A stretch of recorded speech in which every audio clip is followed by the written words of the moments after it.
నేను నా బోనాలు ఎట్లా సెలబ్రేట్ చేసుకున్నానో ఈ వీడియోలో షేర్ చేస్తున్నా. లేట్ అయింది, 1 o'clock అట్లా మమ్మీ వాళ్ళ ఇంటికి వెళ్ళినాం.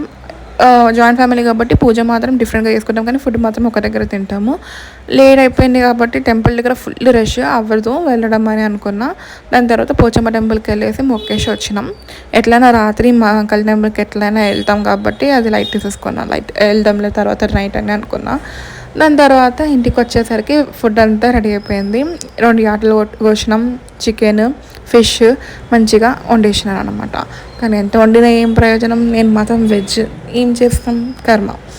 సో అట్లా పూరి చికెన్ అది చూస్తుంటే టెంప్టింగ్గా అనిపించింది, కానీ తినలేం కదా.